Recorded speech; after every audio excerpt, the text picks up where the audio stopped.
राधे राधे दोस्तों, कैसे हैं आप सब। हमारे चैनल में आपका स्वागत है। दोस्तों, आज की इस वीडियो में हम आपको मोक्षदा एकादशी की कथा और महत्व बताएंगे। मोक्षदा एकादशी का हिंदू धर्म में विशेष महत्व है। मान्यता है कि मोक्षदा एकादशी का व्रत करने से मनुष्यों के सभी पाप नष्ट हो जाते हैं। यही नहीं, इस व्रत के प्रभाव से पितरों को भी मुक्ति मिलती है।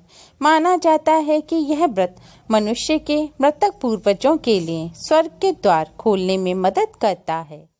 जो भी व्यक्ति मोक्ष पाने की इच्छा रखता है, उसे इस एकादशी पर व्रत अवश्य रखना चाहिए। इस दिन भगवान श्री कृष्ण के मुख से पवित्र श्रीमद् भगवत गीता का जन्म हुआ, इसलिए इस दिन गीता जयंती भी मनाई जाती है। मार्गशीर्ष मास के शुक्ल पक्ष की एकादशी को मोक्षदा एकादशी कहते हैं। इसे मोक्षदायिनी एकादशी भी कहा जाता है।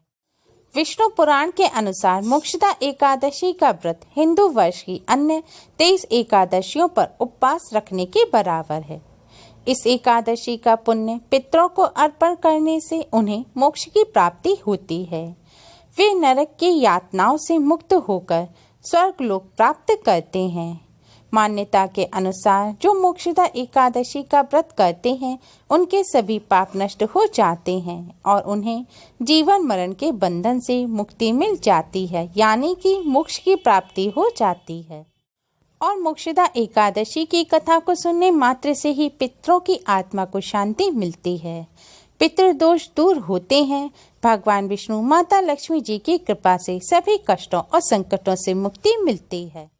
मोक्षदा एकादशी की कथा इस प्रकार है।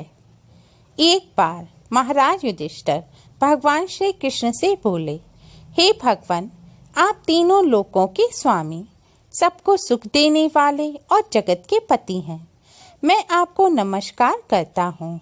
हे देव, आप सबके हितैषी हैं, अतः मेरे संशय को दूर कर मुझे बतलाइए कि मार्गशीर्ष एकादशी का क्या नाम है। उस दिन कौन से देवता का पूजन किया जाता है और उसकी क्या विधि है, कृपया मुझे बताएं। भक्त वत्सल भगवान श्री कृष्ण कहने लगे कि धर्मराज, तुमने बड़ा ही उत्तम प्रश्न किया है। इसके सुनने से तुम्हारा यश संसार में फैलेगा। मार्गशीर्ष शुक्ल एकादशी अनेक पापों को नष्ट करने वाली है। इसका नाम मोक्षदा एकादशी है। इस दिन दामोदर भगवान की धूप दीप नैवेद्य आदि से भक्ति पूर्वक पूजा करनी चाहिए। अब इस विषय में मैं एक पुराणों की कथा कहता हूँ। गोकुल नाम के नगर में वैखानस नामक राजा राज्य करता था। उसके राज्य में चारों वेदों के ज्ञाता ब्राह्मण रहते थे। वह राजा अपनी प्रजा का पुत्रवत पालन करता था। एक बार रात्रि में राजा ने एक स्वप्न देखा कि उसके पिता नरक में हैं। उसे बड़ा आश्चर्य हुआ।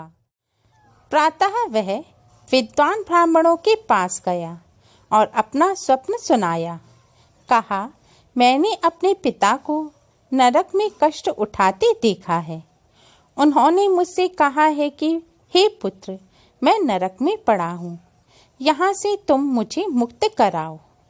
जब से मैंने ये वचन सुने हैं, तब से मैं बहुत बेचैन हूँ।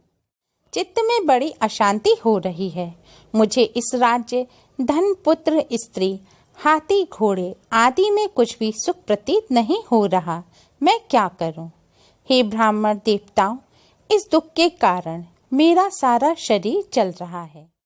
अब आप कृपा करके कोई तप, दान, व्रत आदि ऐसा उपाय बतलाएं जिससे मेरे पिता को मुक्ति मिल जाए।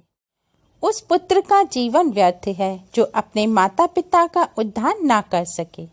एक उत्तम पुत्र जो अपने माता पिता तथा पूर्वजों का उद्धार करता है, वह 1000 मूर्ख पुत्रों से अच्छा होता है। जैसे एक चंद्रमा सारे जगत में प्रकाश कर देता है, परंतु हजारों तारे नहीं कर सकते। ब्राह्मणों ने कहा, हे राजन, यहाँ पास ही भूत भविष्य वर्तमान के ज्ञाता पर्वत ऋषि का आश्रम है। आपकी समस्या का हल वे जरूर करेंगे। ऐसा सुनकर राजा मुनि के आश्रम पर गया। उस आश्रम में अनेक शांत चित्त योगी और मुनि तपस्या कर रहे थे। उसी जगह पर्वत मुनि बैठे थे। राजा ने मुनि को साष्टांग दंडवत किया। मुनि ने राजा से कुशल पूछे। राजा ने कहा कि महाराज, आपकी कृपा से मेरे राज्य में सब कुशल है, लेकिन अकस्मात मेरे चित्त में अत्यंत अशांति होने लगी है। राजा अत्यंत दुखी थे और रोने लगे। तब पर्वत मुनि ने अपनी दिव्य दृष्टि से सब कुछ जान लिया और राजा के सिर पर हाथ रखकर बोले, तुम एक पुण्य आत्मा हो जो अपने पिता के दुख से इतने दुखी हो। तुम्हारे पिता को उनके कर्मों का फल मिल रहा है। उन्होंने तुम्हारी माता को तुम्हारी सौतेली माता के कारण बहुत यातनाएं दी। इसी कारण वे इस पाप के भागी बने और अब नरक भोग रहे हैं। तब राजा ने कहा, इसका कोई उपाय बताइए। मुनि बोले, हे राजन, आप मार्गशीर्ष शुक्ल पक्ष की एकादशी का उपवास करें और उस उपवास के पुण्य को अपने पिता को संकल्प कर दें। इसके प्रभाव से आपके पिता की अवश्य नरक से मुक्ति होगी। मुनि के ये वचन सुनकर राजा महल में आया और मुनि के कहने के अनुसार कुटुंब सहित मोक्षदा एकादशी का व्रत किया। इसके उपवास का पुण्य उसने पिता को अर्पण कर दिया। इसके प्रभाव से उसके पिता को मुक्ति मिल गई और स्वर्ग में जाते हुए वे पुत्र से कहने लगे, हे पुत्र, तेरा कल्याण हो। यह कहकर स्वर्ग को चले गए। मार्गशीर्ष मास के शुक्ल पक्ष की मोक्षदा एकादशी का जो व्रत करते हैं, उनके समस्त पाप नष्ट हो जाते हैं। इस व्रत से बढ़कर मोक्ष देने वाला और कोई व्रत नहीं है। इस कथा को पढ़ने या सुनने से वाजपेयी यज्ञ का फल मिलता है और भगवान विष्णु, माता लक्ष्मी जी की कृपा से सभी कष्टों संकटों से मुक्ति मिलती है और पितरों का आशीर्वाद प्राप्त होता है। यह व्रत मोक्ष देने वाला और सभी मनोकामनाएं पूर्ण करने वाला है। दोस्तों, मार्गशीर्ष मास के शुक्ल पक्ष की एकादशी के दिन से ही कुरुक्षेत्र में भगवान श्री कृष्ण ने अर्जुन को श्रीमद् भगवत गीता का उपदेश दिया था। अतः यह तिथि गीता जयंती के नाम से विख्यात हो गई।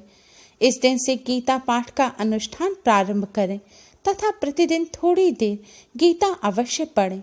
गीता रूपी सूर्य के प्रकाश से अज्ञान रूपी अंधकार नष्ट हो जाएगा।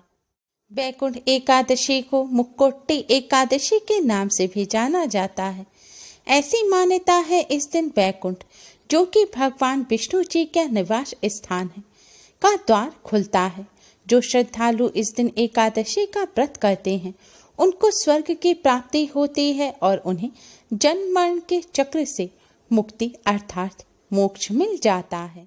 उम्मीद है आपको हमारी ये वीडियो पसंद आई होगी। प्लीज़ लाइक करें। हमारी इस वीडियो को अपने फ्रेंड्स और रिश्तेदारों में ज़्यादा से ज़्यादा शेयर करें, जिससे वह भी इसका लाभ उठा सकें। हमारी और भी वीडियोस के लिए हमारे चैनल को सब्सक्राइब करना ना भूलें। Thanks for watching. Radhe Radhe.